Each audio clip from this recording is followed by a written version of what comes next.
Rowdy Reviews, it's spring training, Charlie Brown! Coming this Friday for all Rowdy C Patreon supporters! So, are we gonna have this production meeting or what? Well, that depends. On what? On if our fearless leader's gonna actually pay attention! Do you guys mind here? I've gotta majorly build up more of my skills and we're gonna get to do this War of the Dorgisham quest. Why the heck do I need to be level 50 in fletching anyway? You wanna come back to reality for a few? The views on your videos are way down. You have any idea why that is? Well, I suppose there are quite a few people who are upset that I've never gotten around to reviewing The Flying Nun yet. It's your wrestling mark videos! Every other week now you're putting up one of those terrible vlogs that no one's interested in! And you keep doing it because you can't get over the fact that your bro had a nervous breakdown and left town. Maybe you're right. But it was like Rob and I were like brothers. No, it was like he was another side to my personality or something. We did a lot for one another. He got me into professional wrestling. I got him into 1960s television. It's like both of us really helped expand our horizons. And then the pressure of dealing with all of those grouchy IWC smarks got to him, and I don't know, every day I think about him and just hope that he's all right out there. Kind of feel like I have to try to carry on his legacy and do what he really wanted to do.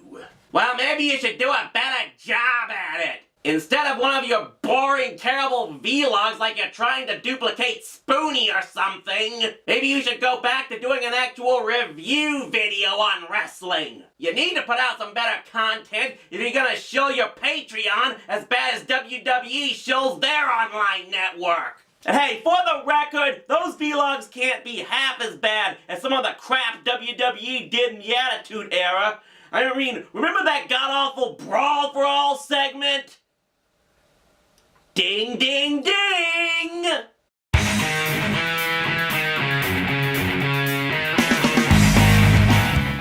Ever since I took over this show from the Mark, my mission was to more or less show the multiple flaws of WWE's heralded Attitude Era that many seem to view through nostalgia goggles. And I'm sure there are quite a few out there that don't like me pulling back the curtain like this, even as they keep ripping down the curtain on the current product.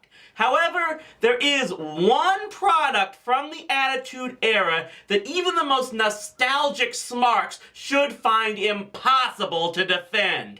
The unwashable stain known as Brawl for All. Brawl for All was a completely unscripted shoot angle involving multiple smaller wrestlers in the then World Wrestling Federation that was shoehorned into Monday Night Raw during the summer of 1998 that absolutely no one watching was interested in. Think of what WWE is doing right now with the cruiserweights, only making far, far less sense because it was nothing but guys trying to put on a tawdry imitation of UFC for little reason other than to prove whose dick was biggest among the unknowns in the company. I wasn't sure if I should talk about this, given how people like Brian Zane have already done a pretty good job tearing it apart. But ultimately, I feel I need to do so for one major reason.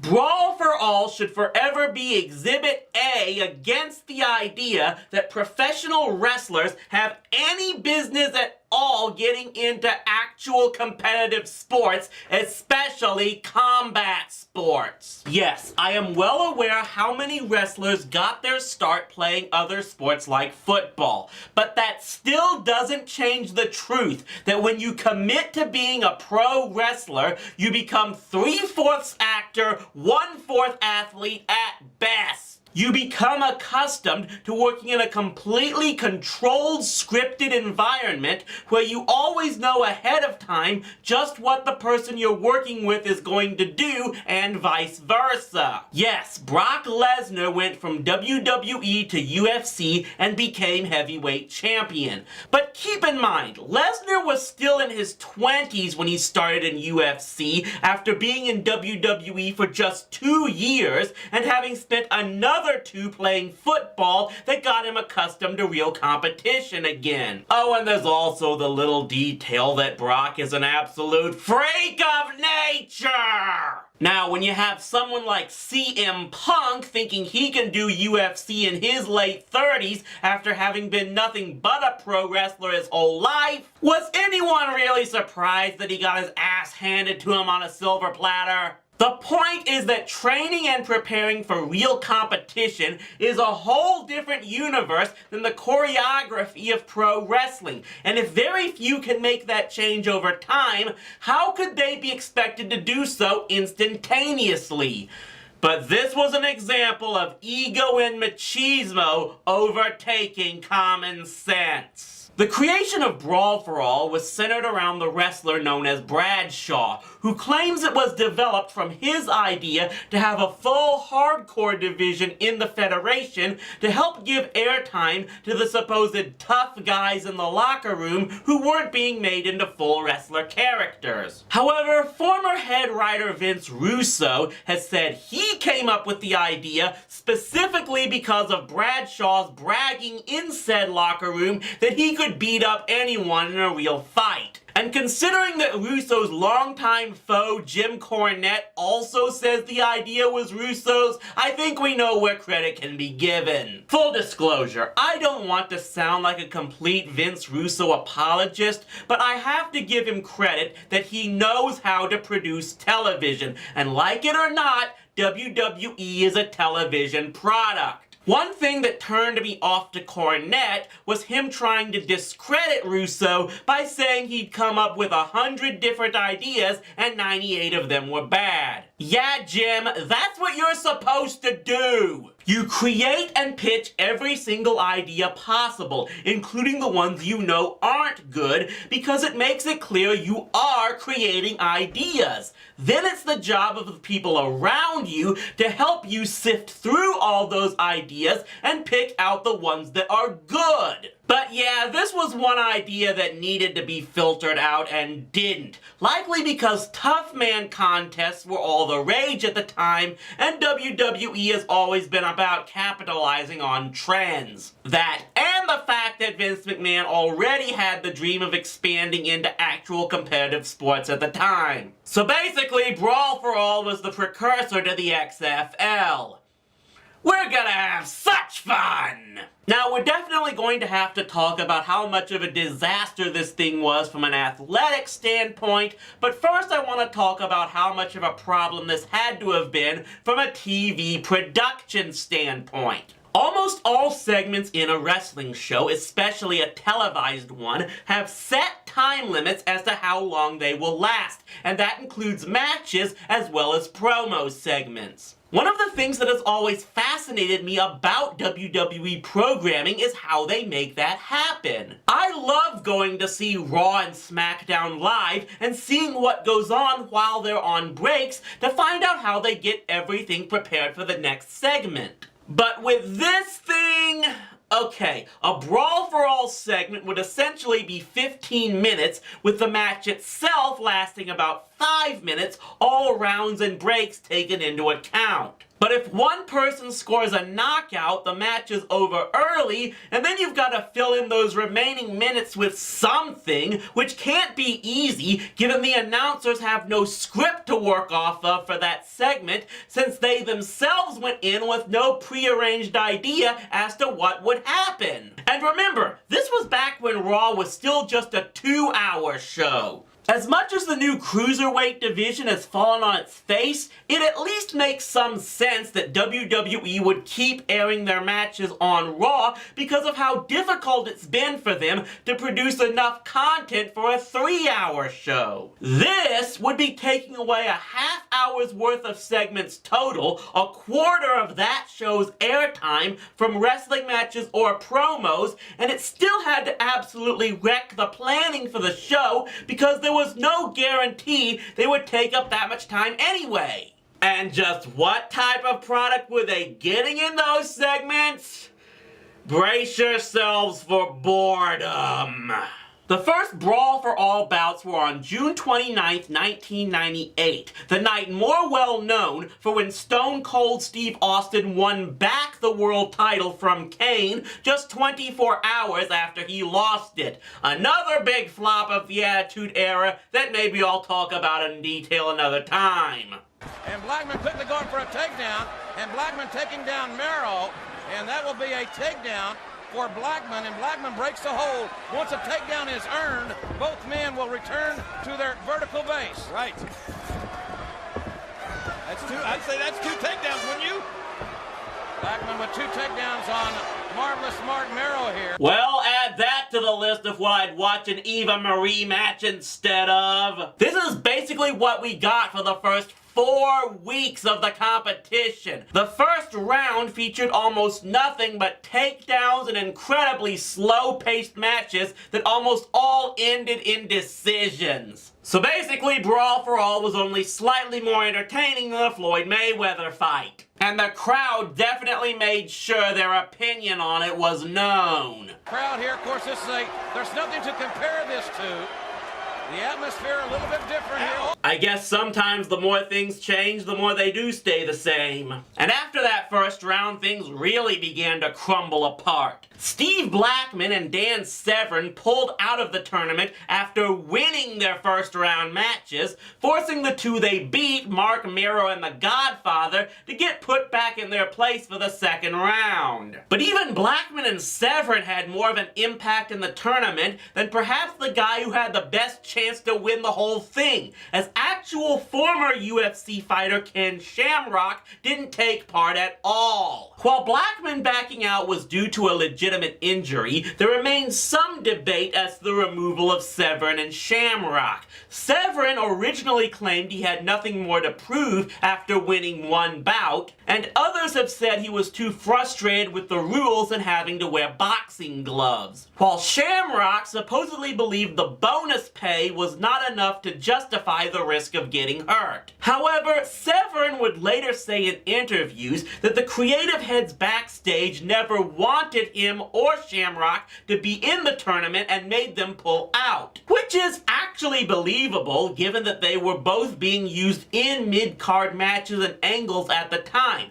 especially Shamrock, who had won King of the Ring the night before Brawl for All started. But it's not like they may have been given a great chance to win anyway, because even if the whole thing was supposed to be a shoot, there were still accusations that the whole thing was rigged anyway. The rumor is that the Federation was hoping to use Brawl for All to push Dr. Death Steve Williams, that he would win and then eventually get worked into an angle with Stone Cold Steve Austin himself. As a result, there were accusations of the judges' scorecards being biased in favor of Williams, while Jim Ross was hyping the guy on the air about as blatantly as Tony Schiavone would do to Hulk Hogan. Bob Holly even claimed that Dr. Death had been paid the full grand prize of $100,000 in advance even before his second round match. So basically, Brawl for All was only slightly more legitimate than Olympic figure skating. And all that hype amounted to nothing, as guess what? Their plans went awry because they weren't scripting the thing. Not even bias could stop Dr. Death from tearing his hamstring and getting knocked out by Bart Gunn in that second round match. I would have to say, in some circles it was an upset. Yes. But a lot of guys knew how tough Bart Gunn is. It may not have been the upset. Now, supposedly after that, the Brawl for All became slightly more compelling, as Gunn was one of the few who actually looked devastating in his matches and delivering some serious KOs that the crowd might actually enjoy seeing. So in that regard, perhaps Brawl for All was slightly more compelling than the NFL playoffs. Gunn knocked out the Godfather in the semifinals and then did the same to Bradshaw in the final match. So at least Vince Russo got to see what he really wanted in the end. Oh yeah, the real reason Russo supposedly pitched the whole idea? He wanted to see Bradshaw get his clock cleaned. Russo didn't really like Bradshaw, believing him to be a bully in the locker room, which more people discovered years later after he took on the JBL character and became a broadcaster, and the IWC began spreading more backstage gossip. So I'm guessing there are more than a few other people who would now love to see the guy get a real beatdown, but to have created a whole TV angle for the specific purpose of seeing it happen, yeah, I'm not gonna defend Russo on that one. He may have opened the door to a new career. He has opened the door, definitely, and now it is all in Bart Gunn's hands. He can step through that door and take his career where it's never been before. So after proving that he was the undisputed toughest man in the Federation, what happened to Bart Gunn afterward? Nothing! Absolutely nothing! The tournament was completed just prior to SummerSlam that year, and once it was over, it was practically never spoken of again for the rest of 1998. Bart Gunn was pretty much not featured on television that year. He was briefly used in early 1999 in angles where Dr. Death attacked him, supposedly for revenge, and then he was put in one final Brawl for All match at WrestleMania 15 against actual professional boxer Butterbean.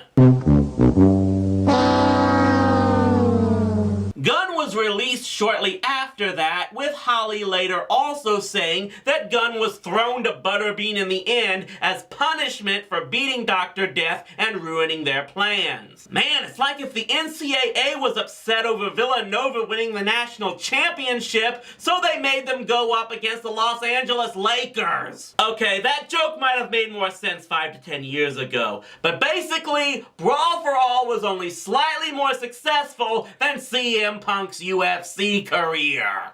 At the end of it all, the winner went nowhere in the company, 5 of the 16 competitors went down with injuries, and any attempts to spike interest bombed and probably helped WCW stay alive a few months longer in the Monday Night War. The few participants that went anywhere in WWE afterwards clearly didn't do so because of taking part in it. The only one who really advanced in the organization after this was Bradshaw, going on to pair up with Ron Farouk Simmons for years before eventually becoming the J.R. Ewing knockoff heel JBL, which he maintains to this day as a broadcaster. And a lot of people still claim it was his friendship with McMahon that led to all that, rather than anything in this whole charade. All in all, Brawl for All was a bad idea that was executed even worse and probably killed more potential wrestling careers than it made. But sadly, it looks like WWE isn't learning from its mistakes. While it likely never will try something like Brawl for All again, this growing desire by everyone involved in wrestling to make its product look as real as possible is leading to many actual performers taking too many risks in the ring and not doing enough to protect one another. And the result is very similar to what happened in Brawl for All, with many people getting hurt, only now it's the actual established stars that it's happening to. In the last few weeks alone, Seth Rollins and Naomi, the latter of which just became the SmackDown Women's Champion, got hurt in action, and their status for performing at WrestleMania media is doubtful. Heck, for all that was bad about Brawl for All, participation in it was voluntary, and the Federation wisely kept its biggest stars out of it. As if they were telling the undercarders, you wanna beat the hell out of each other for real? Go right ahead! But now everyone involved in WWE seems to be trying to make the actual superstars beat up one another for real, while still trying to maintain the image of kayfabe. And it's just resulting in more and more wrestlers people want to see being stuck on the injured list than actually being in the ring. And it's just added to the many problems they've had firmly establishing good storylines and matches for the past several months. If you want to see competition and people really beating the hell out of each other, there are plenty of real sports out there. I still watch them all the time, but I know the difference between sports and professional wrestling, and when it comes to wrestling, keep your competition out of my entertainment. Next time on TV Trash, Rowdy reviews Gilligan's Planet. Join Rowdy's Patreon to get the video now. Will be available on rowdyc.com and Manic Expression next Monday.